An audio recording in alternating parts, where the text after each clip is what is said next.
You know, if you really think about it, the idea of being like an influencer is actually very strange, right? Like for me at least it's like I'm just like talking about stuff, right? But most of these normal influencers, they're just kind of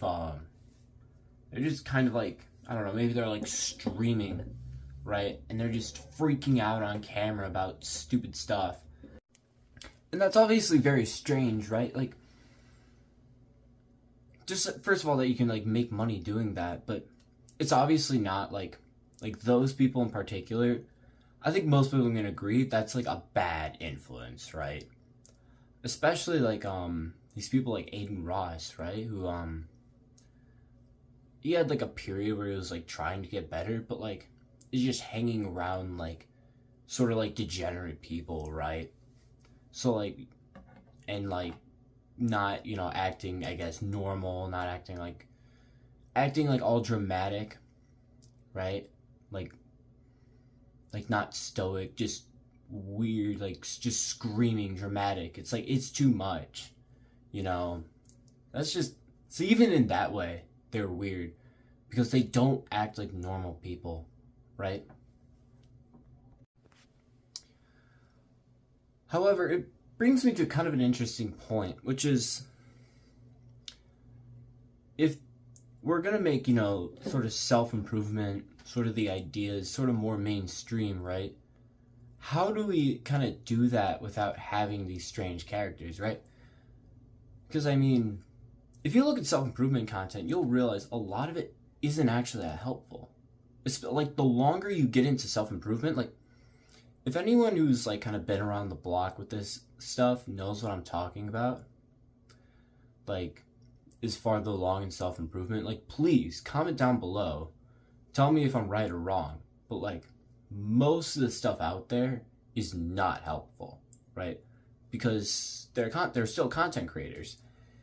And it brings up a great point, which is just about most people around you want you to do really badly. What does that mean for you though, right?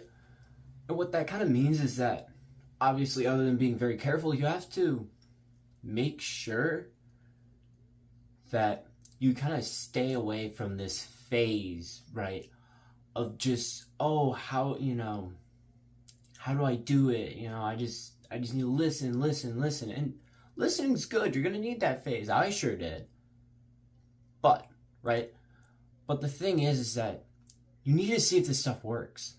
Because if you're just watching my videos or you're watching, I don't know, someone like Hamza who I used to watch, if you're just watching those videos, you're not actually doing anything. And that's very important. That's very important to keep in mind. You need to make sure you're actually doing the habits, because otherwise doing the habits is more than just habits. That's a whole other thing. It's more than just habits, right? A lot of people don't really understand why people are like so obsessed with this, and they'll make weird to them videos and edits and whatnot, and it's because I don't think it is just habits. It is a means. Self-improvement is a means to an end, but like I don't know how to explain it. But that's another thing. You need to just, back to the point, you need to stay kind of just focused on what you're doing. And maybe you're not, maybe you can't go to the gym right now. Maybe you're like, I don't know, maybe like you're like 10 and you're not even supposed to be lifting. Well, fine. Maybe go for like a run. Go for, get some sunlight. You probably need it. I look over at my drain curtain. That's ironic. But seriously, there are things that you can do. Just because you can't go all the way doesn't mean you can't do something. And that's why, if you ever listen to Jordan Peterson, I know he's a pretty controversial guy, but he has this phrase that goes something along the lines of, go make your bed before you try to, fix your life. Something like that. I don't know. But there's so much truth to that. And the only real way to avoid kind of these snakes is just to figure out what works, right? You're going to find bad influences. I hope I'm not one of them. I really don't think I am. Especially because I don't claim to like know what I'm talking about. I'm just along for the ride. But That's something people don't talk about enough, and I just really wanted to bring it to your attention. I think that's all I have to say right now on this today. So stay safe, everybody. Peace.